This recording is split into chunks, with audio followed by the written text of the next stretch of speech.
The loud buzz of hair clippers filled the room.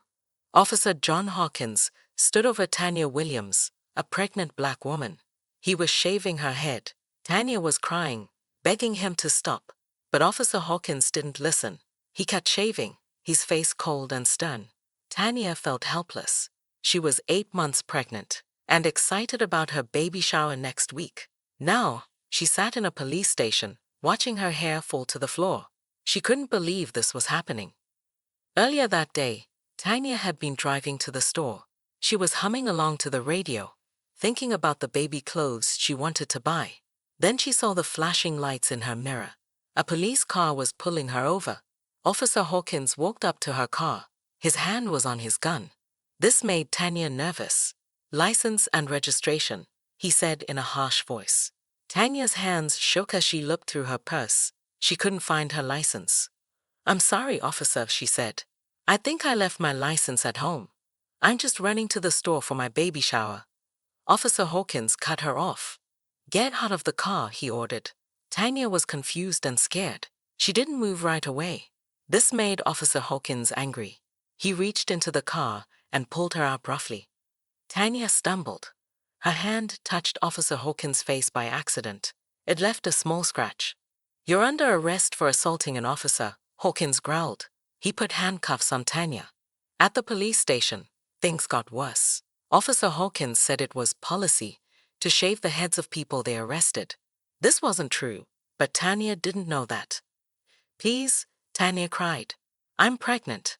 This isn't right. I want to call my husband." But Officer Hawkins didn't care. He thought he was just doing his job. He didn't see how he was hurting an innocent, expecting mother. While this was happening, Tanya's husband Marcus was at a meeting. He was talking with other community leaders about how to make things better between the police and black people in town. Then his phone buzzed. It was a message from Tanya's sister. "Marcus, Tanya's been arrested. They're shaving her head. You need to get to the station now." Marcus couldn't believe what he was reading. Was his pregnant wife arrested? Is her head being shaved? It seemed too awful to be true. But Marcus knew that in their town, unfair things like this happened to black people too often. Marcus raced to the police station. His heart was pounding. He was scared for Tanya and angry at the police. When Marcus got there, he found Tanya in a cell. Her head was shaved bald. She was crying. Seeing his strong, beautiful wife like this made Marcus furious. But he was also a peaceful man. He had always told people to fight unfairness without violence. Now, he had to figure out how to get justice for Tanya without going against his beliefs. As Marcus comforted Tanya, she told him everything that happened. Marcus made a promise to himself. He wouldn't let Officer Hawkins get away with this. But how could he fight back without causing more harm? News of what happened to Tanya spread quickly around town. Some people defended Officer Hawkins, saying he was just doing his job. Others were angry, seeing it as racism and abuse of power. The town was split. For Marcus, this wasn't just another story of police being unfair to black people. This was personal. His wife, the mother of his unborn child, had been humiliated and traumatized. He was determined to turn this terrible event into a chance for real change. In the days after the incident, Marcus started to form a plan. He didn't want revenge through violence. Instead, he wanted to teach people, build empathy, and change the way things worked. He wanted to make Officer Hawkins and the whole police department face the results of their actions and their unfair views about black people. Marcus knew his plan wouldn't be easy. It would mean confronting powerful people and deep-rooted problems. But he believed in the power of understanding and justice. He hoped that through his actions, not just Tanya could heal, but the whole community could become better. As Marcus worked on his plan, he thought about Officer Hawkins. Who was this man who had treated Tanya so cruelly? What made him act this way? Marcus knew that to make a difference, he needed to understand even those who seemed to be the enemy. Officer John Hawkins had been on the police force for 15 years. He came from a family of cops and believed strongly in law and order, but over the years, he had become bitter and distrustful, especially of the black community. He didn't see his actions as racist. He thought he was just being strict with everyone. What Officer Hawkins didn't realize was how his actions affected real people. He didn't see Tanya as a scared pregnant woman. He just saw someone he thought was breaking the law. This blindness to the humanity of others was at the heart of the problem. As the story of what happened to Tanya spread, more people came forward with their own stories of unfair treatment by the police. It became clear that this wasn't just about one incident or one officer. It was about a whole system that needed to change. Marcus knew he had to act carefully. He didn't want to cause more division in the town. He wanted to bring people together to solve the problem.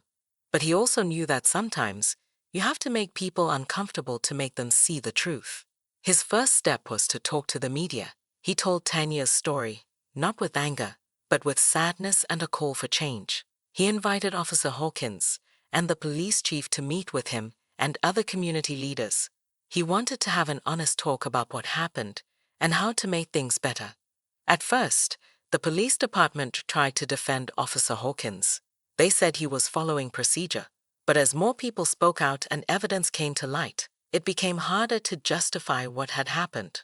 Marcus's calm but firm approach started to have an effect. People who had been silent before began to speak up. Even some police officers privately admitted that things needed to change. But change is never easy. Some people in town resisted. They didn't want to believe that their police could do wrong. They accused Marcus of causing trouble. Some even threatened him and his family. Through it all, Marcus stayed focused on his goal. He knew that real change would take time. It would take patience, courage, and the ability to see the humanity in everyone, even those who had done wrong. As the days turned into weeks, Marcus's revenge began to take shape. But it wasn't revenge in the way most people think of it. It was a plan to transform the whole community, to make people see each other as human beings, not as stereotypes or enemies. Little did anyone know, including Officer Hawkins, that this incident would be the beginning of a long journey, a journey that would change not just Marcus and Tanya, but Officer Hawkins himself and the entire town. The path ahead would be hard. There would be arguments, discoveries, and unexpected friendships. But through it all, the power of compassion, understanding, and the strong desire for justice would win out. As the town got ready for what was coming, everyone wondered, how would Marcus Williams get justice? And what would it cost everyone involved? This was the start of a story about justice, change, and the strength of the human spirit. A story that would challenge what people thought, touch their hearts, and in the end, help heal a community torn apart by unfairness and misunderstanding. John Hawkins grew up in a small town not far from where he now worked as a police officer. He came from a long line of cops. His father, grandfather, and 2 uncles had all worn the badge. From a young age, John was taught that being a police officer was the noblest job a person could have. John's childhood home was strict. His father, a tough, old-school cop, believed in discipline above all else. Rules are rules, he would often say, and without them, society falls apart. This idea stuck with John throughout his life. As a kid, John was quiet and serious. He didn't have many friends. Instead of playing with other children, he spent most of his time helping his dad clean his police gear or listening to stories about catching bad guys. John looked up to his father and wanted to be just like him. In school, John was an average student. He didn't love studying, but he always followed the rules. He never talked back to teachers or got into trouble. Some kids thought he was boring, but John didn't care. He knew he was destined for something important. When John was 15, something happened that changed him forever. His father was shot while on duty. The shooter was a young black man who had been caught robbing a store. John's father survived, but he was never the same. He became angrier and more distrustful, especially of black people. John absorbed his father's anger and fear. He started to see the world as divided into 2 groups, law-abiding citizens and criminals. In his mind, police officers were the thin blue line protecting one from the other. After high school, John joined the police academy. He was in his element there. The strict routines, the emphasis on following orders, the clear rules about right and wrong. It all made sense to him. He graduated near the top of his class. As a rookie cop, John was eager to prove himself. He took pride in knowing every law and regulation by heart. He believed that his job was to enforce these rules, no matter what. If someone broke a law, they deserved to be punished. It was as simple as that. Over the years, John's black and white view of the world grew stronger. He didn't see the shades of gray that often exist in real-life situations. He didn't consider that sometimes good people make mistakes, or that circumstances can drive people to break laws. John's fellow officers had mixed feelings about him. Some admired his dedication and by-the-book approach. Others thought he was too rigid and lacked compassion. One of his partners once said, John would give his grandmother a ticket for jaywalking. Despite these criticisms, John rose through the ranks. His superiors appreciated his strict adherence to rules and his high number of arrests. They saw him as a model officer and often held him up as an example to others. But there was a dark side to John's approach to policing. He was much more likely to stop and question black people or other minorities. He didn't think of himself as racist. He would say he was just following crime statistics, but his actions showed a clear bias. John's interactions with the community, especially with minorities, were often tense. He didn't know how to relate to people or show empathy. He saw every situation as a potential threat, every person as a potential criminal. This attitude caused problems. There were complaints about his rough treatment of suspects and his quick resort to force. But each time, John was cleared of wrongdoing. This only reinforced his belief that he was doing the right thing. At home, John was a different person. He was married with 2 young children. With his family, he could be gentle and even playful. But he rarely talked about his work or his feelings. His wife often felt like she didn't know him. John's colleagues noticed that he seemed to become harsher and more closed off over time. Some wondered if the stress of the job was getting to him. But John would never admit to struggling. In his mind, showing any weakness would mean he wasn't cut out to be a cop. The town where John worked had been changing over the years. The population was becoming more diverse, with more Black and Latino families moving in. This made John uncomfortable, though he couldn't explain why. He just knew that he felt on edge more often. There were efforts to improve relations between the police and the community, especially with minority groups. The police chief encouraged officers to attend community events and get to know the people they served. But John resisted these efforts. He didn't see the point in making friends with the public. His job was to enforce the law, not to be popular. John's attitude put him increasingly at odds with some of the younger officers who believed in community policing. They tried to talk to him about changing his approach, but John dismissed their ideas as soft and naive. As tensions in the town grew, John became more convinced than ever that a tough approach was necessary. He saw the complaints about police behavior as attacks on law and order itself. In his mind, he was holding the line against chaos. The day John encountered Tanya Williams was just another day for him. He didn't see a pregnant woman running errands. He saw a potential threat, someone who wasn't following the rules. His inability to see the human being in front of him would lead to actions that would change many lives, including his own. John didn't realize it, but he was a man trapped by his own rigid beliefs. His strict upbringing, the influence of his father's experience, and years of seeing only the worst in people had shaped him into someone who couldn't bend, couldn't empathize, and couldn't see beyond the letter of the law. Yet, deep down, in a place he rarely acknowledged, John was tired. Tired of always being on guard, tired of seeing the world as a constant battle. But he didn't know how to be any other way. The thought of changing scared him more than any criminal he'd ever faced. As he went about his duties that fateful day, Officer John Hawkins had no idea that his encounter with Tanya Williams would be the beginning of a journey that would force him to question everything he believed about himself, his job, and the world. The day started like any other for Officer John Hawkins. He woke up at 5:30 a.m., just as he had every day for the past 15 years. He put on his uniform, making sure every button was fastened and every crease was perfect. John took pride in his appearance. To him, a neat uniform showed respect for the job. As he sipped his coffee, John watched the morning news. There was a story about protests in a nearby city. People were angry about a police shooting of an unarmed black man. John shook his head. He didn't understand why people were so quick to blame the police. In his mind, if people just followed the law, these things wouldn't happen. John's wife, Sarah, came into the kitchen. She saw the news and sighed. "It's a scary world out there," she said. "Please be careful today." John nodded, but he wasn't listening. His mind was already on the day ahead. He gave Sarah a quick kiss and headed out the door. As John drove to the police station, he noticed more signs of change in the town. A new Caribbean restaurant had opened on Main Street.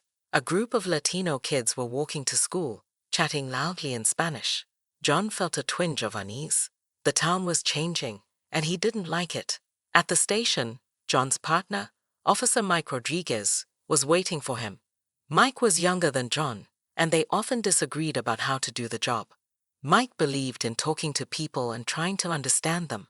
John thought this approach was too soft. "Morning, John," Mike said with a smile. "Ready to make the world a better place?" John grunted in response. He didn't share Mike's cheerful outlook. To John, their job wasn't about making the world better. It was about keeping order and punishing those who broke the rules. As they got in the patrol car, Mike tried to make conversation. "Hey, did you hear about that community meeting next week? The chief wants us all to attend. It could be a good chance to connect with people." John frowned. "We're not here to connect with people, Rodriguez. We're here to enforce the law." End of story. Mike sighed, but didn't argue. He had learned it was useless to debate with John. Their first call of the day was to break up a fight at the high school.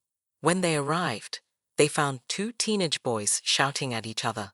One was white, the other was black. John immediately focused on the black teen. "You," he barked, "hands where I can see them." Mike shot John a concerned look. "John, maybe we should hear what happened first." But John wasn't listening. He roughly handcuffed the black teen, ignoring his protests that the other boy had started it. John didn't care who started it. In his mind, the black teen was automatically more suspicious.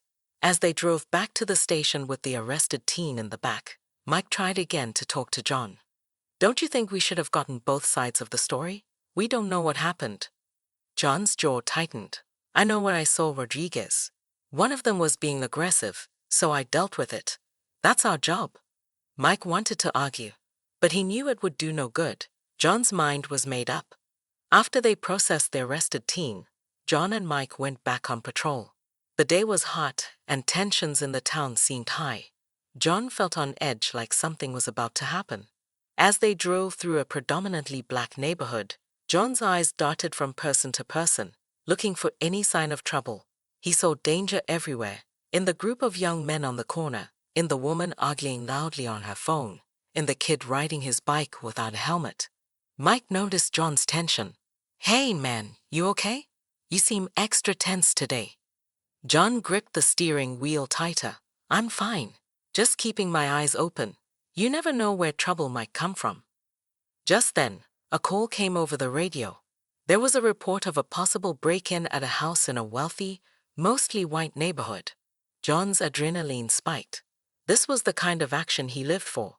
They sped to the scene, sirens blaring. When they arrived, they found a black man standing on the porch of the house, fumbling with the door. John was out of the car in a flash, gun drawn. "Freeze. Hands where I can see them." The man turned, startled. "Wait, officer, this is my house. I just forgot my keys." But John wasn't listening. In his mind, this had to be the burglar. He roughly handcuffed the man and shoved him towards the patrol car. Mike intervened. "John, wait. Let's check his ID first. He says it's his house." Reluctantly, John allowed Mike to check the man's ID. It turned out the man was telling the truth. He was the homeowner, Dr. James Thompson, a respected surgeon at the local hospital. John was forced to remove the handcuffs and let Dr. Thompson go. But instead of apologizing, he said gruffly, "You should have your ID ready in situations like this. It would avoid confusion." Dr. Thompson was angry. "Confusion? You assumed I was a criminal because I'm black. I'm going to file a complaint about this." As they drove away, Mike was quiet. Finally, he said, "John, You can't keep doing this. You're going to get in serious trouble one day. John's face was like stone. I was doing my job. If people would just comply with police orders, there wouldn't be any problems. The rest of the shift passed in tense silence. John's mood grew darker with each hour. He felt like the whole world was against him, like no one understood how hard it was to be a cop. As their shift was nearing its end, John and Mike received one last call, a routine traffic stop for a broken taillight. John saw it as a chance to restore some order to his day, to remind himself that he was in control. Little did he know that this routine traffic stop would be anything but routine. As he approached the car, he had no idea that his actions in the next few minutes would change his life forever. The car was old but well maintained. Behind the wheel sat a black woman. John couldn't see her pregnant belly from where he stood. "License and registration," he said, his voice harsher than necessary. The woman, Tanya Williams, though John didn't know her name yet, fumbled in her purse. "I'm sorry, officer," she said, her voice shaky. "I think I left my license at home. I'm just running errands for my baby shower." John cut her off. He didn't care about her explanations. All he saw was someone breaking the rules. And in John's world, rule breakers needed to be punished. "Step out of the vehicle," he ordered. As Tanya hesitated, confused and frightened, John's patience snapped. He reached for the door handle, his other hand moving to his gun. In that moment, as John's world of strict rules collided with Tanya's world of joy and anticipation, the stage was set for a confrontation that would send shockwaves through their lives and the entire community. Tanya Williams woke up that morning with a smile on her face. She was 8 months pregnant, and her baby shower was just a week away. As she got out of bed, she placed a loving hand on her round belly. "Good morning, little one," she whispered. Tanya was 28 years old, with warm brown skin and a head full of beautiful, curly black hair. She had always been proud of her hair, seeing it as a connection to her African roots. Today, she spent extra time styling it, wanting to look nice for her errands. In the kitchen, Tanya's husband Marcus was making breakfast. The smell of bacon and eggs filled the air. Marcus turned and smiled when he saw Tanya. "There's my beautiful family," he said, giving Tanya a gentle hug and a kiss. Tanya and Marcus had been high school sweethearts. They had gotten married right after college and had been trying for a baby for years. This pregnancy was a dream come true for them. Every day, they thanked God for the blessing of their child.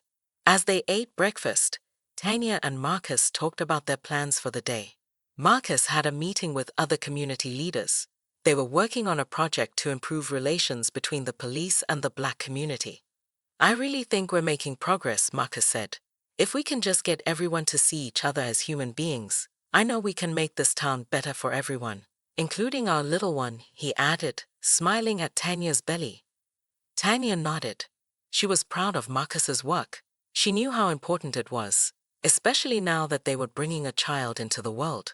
She wanted their baby to grow up in a town where they would be treated fairly and with respect. After breakfast, Tanya got ready to run her errands. She had a list of things she needed for the baby shower: decorations, ingredients for the cake she wanted to bake, and a new dress that would fit over her growing belly. "Be careful out there," Marcus said as Tanya was leaving. "I love you both." "We love you too," Tanya replied, giving him a kiss goodbye. As Tanya drove through town, she couldn't help but feel a mix of excitement and nervousness. Excitement for the baby and the shower, but nervousness about the world her child would be born into. She had grown up in this town and had experienced racism firsthand. She hoped things would be better for her child. Tanya's first stop was the party supply store. As she browsed the aisles, picking out blue and yellow decorations, they had decided to keep the baby's gender a surprise. She overheard 2 white women talking. "Did you see the news about those protests?" One woman said. "I don't understand why they have to make such a fuss. If people just followed the law, there wouldn't be any problems." Tanya felt a familiar ache in her chest. She wanted to say something, to explain that it wasn't that simple. But she was tired of always having to explain, always having to defend her right to be treated fairly. Instead, She quietly paid for her items and left the store. Next, Tanya went to the grocery store for the cake ingredients. As she reached for a bag of flour on a high shelf, she felt the baby kick. She paused, placing a hand on her belly and smiling. These little moments always filled her with joy. An older black woman noticed and smiled at Tanya. "When are you due, honey?" she asked. "Just about a month," Tanya replied, her face glowing. The woman's eyes crinkled with warmth. "Bless you and your little one. There's nothing in this world like bringing a new life into it." Tanya felt a surge of emotion. This was why she loved her community. Despite all the challenges, there was so much love and support. After finishing at the grocery store, Tanya headed to the mall for her new dress. She found a beautiful yellow sundress that fit perfectly over her belly. As she admired herself in the mirror, she felt a sense of pride. She was creating life, carrying on her family's legacy. It was on her way home from the mall that everything changed. Tanya was driving carefully, one hand on the wheel, the other resting protectively on her belly. She was thinking about the baby shower, imagining the joy on her friends' and family's faces. Suddenly, she saw flashing lights in her rearview mirror. A police car was signaling her to pull over. Tanya felt a jolt of fear. She hadn't been speeding, she was sure of it. What could be wrong? As she pulled to the side of the road, Tanya took a deep breath, trying to calm herself. She remembered what Marcus had always told her: stay calm, be polite, and remember your rights. She watched in her mirror as the police officer got out of his car. He was a white man with a stern face. As he approached her car, Tanya noticed his hand was resting on his gun. This made her even more nervous. "License and registration," the officer barked as he reached her window. Tanya's hands were shaking as she reached for her purse. She couldn't find her license. With a sinking feeling, she realized she must have left it at home when she changed purses that morning. "I'm sorry, officer," she said, her voice trembling slightly. "I think I left my license at home. I'm just running errands for my baby shower." The officer cut her off. "Step out of the vehicle," he ordered. Tanya was confused and scared. Why did she need to get out of the car? She hesitated, her mind racing. What should she do? "I said, step out of the vehicle," the officer repeated, his voice harsh and impatient. Slowly, carefully, Tanya opened her car door. As she stepped out, she made sure the officer could see her pregnant belly. Surely, she thought, he would understand that she wasn't a threat. But the officer's face remained hard. He grabbed Tanya's arm roughly, spinning her around and pushing her against the car. "What's happening?" Tanya cried out, fear and confusion overwhelming her. "Please, I'm pregnant. You're hurting me." But the officer wasn't listening. In his mind, Tanya's confusion and fear looked like resistance. Her pregnant belly, instead of making him more gentle, somehow made him more suspicious. As the officer handcuffed her, Tanya felt a wave of disbelief washed over her. This couldn't be happening. Not to her. Not when she was about to bring a new life into the world. Tears started to roll down Tanya's cheeks. All she had wanted was to prepare for her baby shower, to celebrate the joy of her pregnancy. Now she was being treated like a criminal. Her special day turned into a nightmare. As the officer led her to his patrol car, Tanya thought of Marcus. She thought of their unborn child. She thought of all the hopes and dreams they had, all the plans they had made. At that moment, as she was put into the back of the police car, Tanya Williams wasn't just a woman being wrongly arrested. She was a symbol of every injustice, every misunderstanding, every moment when humanity was forgotten in the name of law and order. As the patrol car drove away, leaving her car on the side of the road, Tanya closed her eyes and prayed. She prayed for herself, for her baby, and for a world that could see her as she truly was, not a threat, not a criminal, but a mother-to-be, full of love and hope for the future. We've reached a crucial point in our story, dear viewers. Tanya Williams, an innocent pregnant woman, has been wrongfully arrested and is about to face a traumatic experience. Before we continue, we'd like to hear from you. Have you or someone you know ever experienced unfair treatment because of your race or appearance? How did it make you feel? What do you think needs to change in our society to prevent situations like Tanya's from happening? Share your thoughts and experiences in the comments below. Your voice matters in this conversation about justice and equality.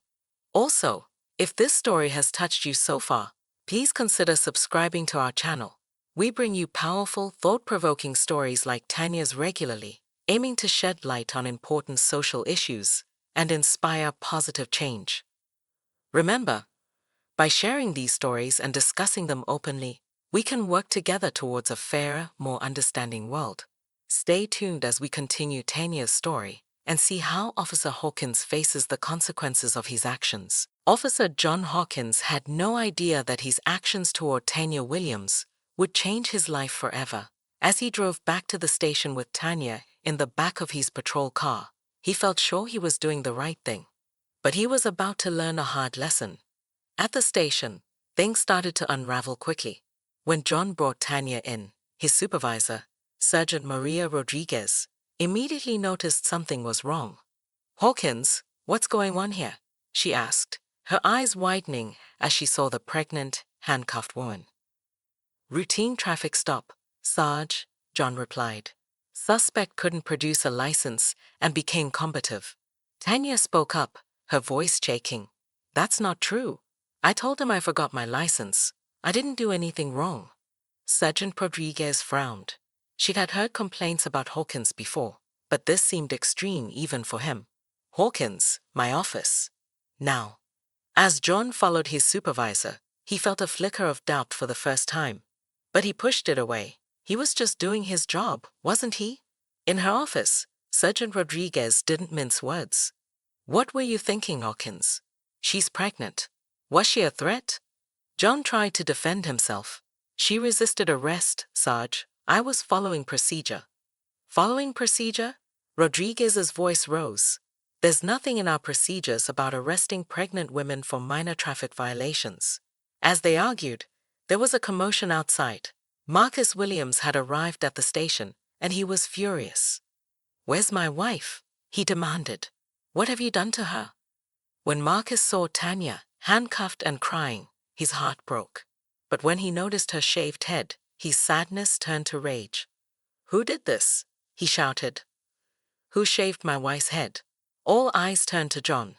He stood there, suddenly realizing the gravity of what he had done. Sergeant Rodriguez was horrified. "Hawkins, did you order this?" John's mouth went dry. It's the procedure for processing arrestees," he stammered. "No, it's not." Rodriguez exploded. "That hasn't been the procedure for years, and it was never meant for minor offenses." The next few hours were a blur for John. He was placed on immediate suspension, pending an investigation. His badge and gun were taken away. As he left the station, he saw news vans pulling up. The story was already getting out. At home, things weren't any better. When Sarah saw the news, she was shocked. "John, how could you do this?"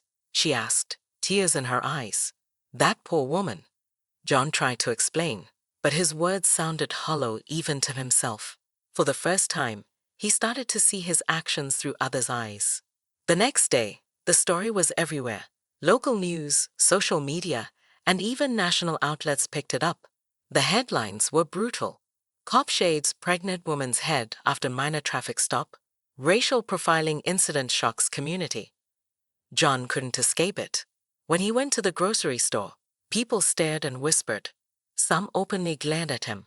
He saw his face on the front page of the local newspaper, next to a picture of Tanya, bald and crying. The police department held a press conference. The chief announced a full investigation and apologized to the Williams family. John watched on TV as the chief said, "This incident goes against everything we stand for as a police force. We are here to protect and serve all members of our community, regardless of race." John's phone was ringing non-stop. Reporters wanted comments. Old friends were calling to ask what happened. Even his parents called, his father gruffly asking, "What were you thinking, boy?" But the worst was yet to come. 3 days after the incident, John was called into the station. The internal affairs investigation had been swift and damning. "Officer Hawkins," the IA investigator said, "we've reviewed the body cam footage, interviewed witnesses, and examined your record. Your actions were a clear violation of department policy and potentially illegal. We're recommending termination. John felt like the floor had dropped out from under him. Termination. But being a cop was all he knew. It was his whole identity. As he left the station, John was served with papers. The Williams family was suing him and the department for civil rights violations. The consequences kept coming. The local DA announced they were considering criminal charges. Civil rights groups called for John to be prosecuted. His neighbors started a petition to make him move out of the neighborhood. John's world was crumbling around him. He couldn't sleep, couldn't eat. Every time he closed his eyes, he saw Tanya's face, scared and confused, as he arrested her. He saw the clippers in his hand as he shaved her head. How had he thought that was okay? Sarah was struggling too. She loved John, but she couldn't understand or defend what he had done. Their kids were being bullied at school because of what their dad had done. One night, about a week after the incident, Sarah sat John down. "We need to talk," she said, her voice serious. "This can't go on. You need to take responsibility for what you did." John started to argue out of habit, but Sarah cut him off. "No, John. Listen to me. You hurt an innocent woman, a pregnant woman. You humiliated her. You took away her dignity. And for what? Because she forgot her license. Because she was black. You need to face what you did." Her words hit John like a physical blow. For the first time, he couldn't hide from the truth of his actions. "What do I do?" he asked, his voice small and lost. Sarah took his hand. "You need to apologize. Apologize. Not just because you got caught, but because what you did was wrong. And then you need to change. This can't ever happen again." John nodded slowly. The thought of facing Tanya and Marcus terrified him. But he knew Sarah was right. It was time to face the consequences of his actions. The next day, John reached out to the Williams family through their lawyer. He asked to meet, to apologize in person. He didn't know if they would agree, but he knew he had to try. As he waited for a response, John started to look at himself and his actions. He thought about all the times he had been too harsh, too quick to judge. He thought about the fear he had seen in people's eyes. Not the fear of a criminal court, but the fear of an innocent person facing unfair treatment. For the first time in his life, Officer John Hawkins began to question everything he had believed about himself and his job. It was a painful process, but a necessary one. The consequences of his actions had shattered his world, but from those shattered pieces, there was a chance for something new to emerge, something better, if only John dared to embrace it. John Hawkins sat on his living room couch, staring at his phone. It had been 2 weeks since he'd reached out to the Williams family, asking to meet and apologize. Every day, he checked for a response. Every day, there was nothing. "Maybe they'll never forgive me," John said to Sarah, his voice heavy with regret. Sarah put her hand on his shoulder. "Forgiveness takes time, John. And it's not just about them forgiving you. You need to forgive yourself too." John nodded slowly. The past few weeks had been the hardest of his life. He'd lost his job, his reputation, and the respect of his community. But worst of all, he'd lost his sense of who he was. For so long, John had seen himself as a good cop, a protector of law and order. Now he was forced to confront an ugly truth. His actions had caused real harm. He had become the very thing he thought he was fighting against, someone who abused their power and hurt innocent people. As John sat there, lost in thought, his phone buzzed. His heart raced as he saw it was an email from the Williams lawyer. With shaking hands, he opened it. The message was brief. "Mr. and Mrs. Williams have agreed to meet with you tomorrow, 2 p.m., at the community center. They request that you come alone." John felt a mix of relief and terror. This was his chance to apologize, to try to make things right. But what if they didn't accept his apology? What if he made things worse? Sarah saw the look on his face and knew what had happened. "Remember," she said gently, "this isn't about you feeling better. It's about acknowledging the hurt you caused and showing that you want to change." The next day, John arrived at the community center early. He paced outside, rehearsing what he wanted to say. When he saw Marcus and Tanya Williams arrive, his mouth went dry. Tanya was still pregnant, her belly even bigger now. She wore a colorful headscarf that covered her shaved head. Marcus walked beside her, his arm protectively around her shoulders. Their faces were serious as they approached John. "Mr. and Mrs. Williams," John began, his voice shaking. "Thank you for agreeing to meet with me." Marcus nodded stiffly. "Let's go inside," he said. They sat in a small meeting room, John on one side of the table, Marcus and Tanya on the other. The silence was heavy. Finally, John spoke. I want to apologize," he said. "What I did to you, Mrs. Williams, was wrong. Completely wrong. I abused my power, and I hurt you. Both of you. I'm so sorry." Tanya looked at John, her eyes filled with a mix of pain and strength. "Do you know what you took from me that day?" she asked quietly. "Not just my hair. You took my dignity, my sense of safety. You made me feel like I wasn't human." Her words hit John like a punch to the gut. He'd known his actions were wrong, but hearing the impact from Tanya herself made it real in a way it hadn't been before. "I know," John said, his voice breaking. "I know, and I'm so sorry. I don't expect you to forgive me. But I want you to know that I understand now how wrong I was, not just that day, but in how I've been doing my job for years." Marcus leaned forward. "Why?" he asked. "Why did you do it? Was it because my wife is black?" John wanted to deny it, to say race had nothing to do with it, but he knew that would be a lie. I didn't think I was racist," he said slowly. "I told myself I was just following procedures, being a good cop. But now I see that I was acting on biases I didn't even know I had. I was seeing threats where there were none, just because of the color of someone's skin. And that is racism, even if I didn't want to admit it." Tanya and Marcus exchanged a look. John's admission seemed to surprise them. "What are you going to do about it?" Tanya asked. "Is saying sorry enough?" John shook his head. "No, it's not enough. I know that. I've lost my job, and I deserve that. But I want to do more. I want to change. I want to make sure no one else has to go through what you did because of someone like me. I don't know how." For the first time, Marcus's face softened slightly. "You want to change?" he asked. John nodded emphatically. "Yes, more than anything." Marcus was quiet for a moment, thinking. Then he said, "There's a program at the community center.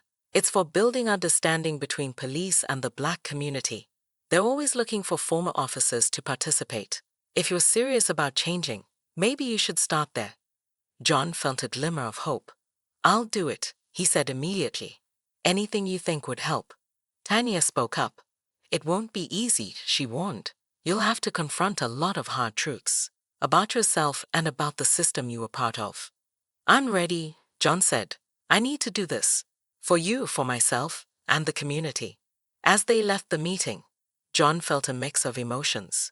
The weight of what he'd done still pressed heavily on him, but for the first time, he felt a sense of direction. He had a long way to go, but he'd taken the first step. The next day, John went to the community center to sign up for the program. The coordinator, a black woman named Alicia, looked at him skeptically when he explained who he was. "You're the officer from the news," she said. "The one who shaved that pregnant woman's head." John nodded, shame washing over him. "Yes," he admitted. "I'm here because I want to change. I want to understand why I did what I did and make sure it never happens again." Alicia studied him for a long moment. Then she nodded. "Okay," she said. "But understand this. We're not here to make you feel better about yourself. This is hard work. You're going to be uncomfortable. You're going to have to face some ugly truths. Are you ready for that?" "I am," John said firmly. The program was intense. 3 times a week, John sat in a room with other former officers and members of the black community. They watched videos about the history of policing and racial injustice. They had hard conversations about bias and systemic racism. At first, John found himself getting defensive.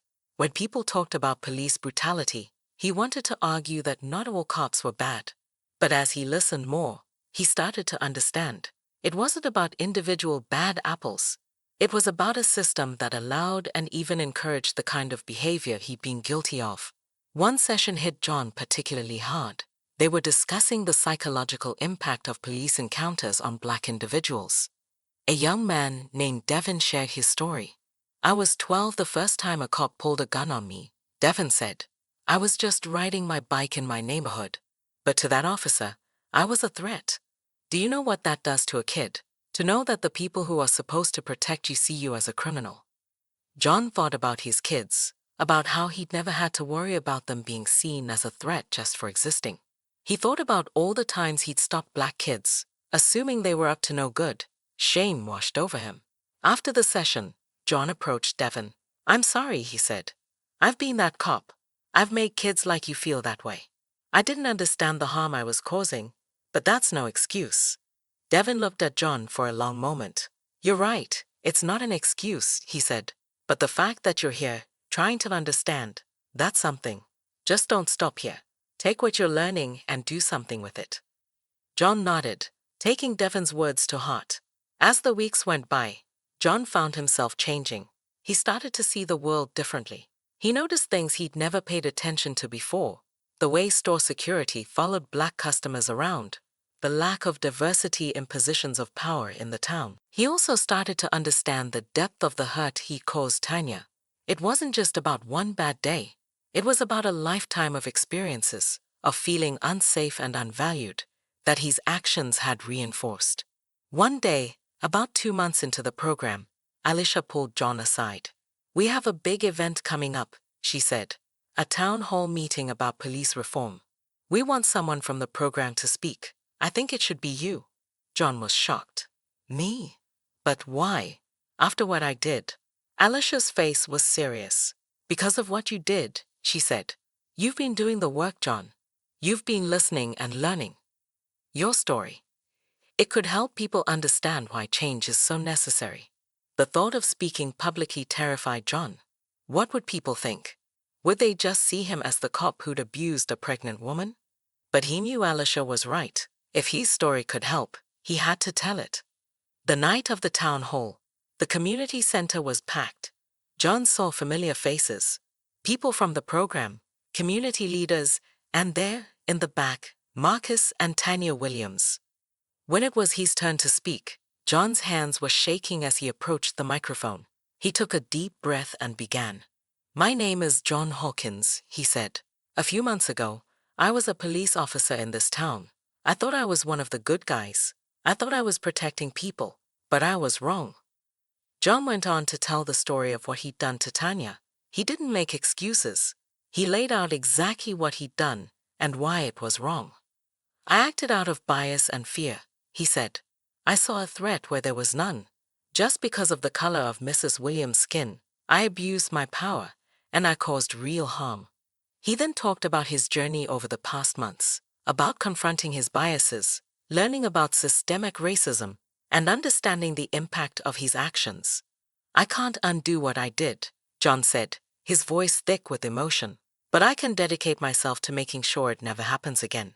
Not by me, not by anyone. We need change, real change, in how we train our police, in how we hold them accountable, in how we as a community think about safety and justice." As John finished speaking, the room was silent for a moment. Then, slowly, people began to applaud. It wasn't thunderous cheering. This wasn't a moment for celebration, but it was an acknowledgement, a recognition of the truth he'd spoken. After the town hall, people came up to John. Some thanked him for his honesty. Others shared their own stories of encounters with police. John listened to each one, really listened, in a way he never had before. As the crowd thinned, John saw Marcus and Tanya approaching. His heart raced. What would they think of his speech?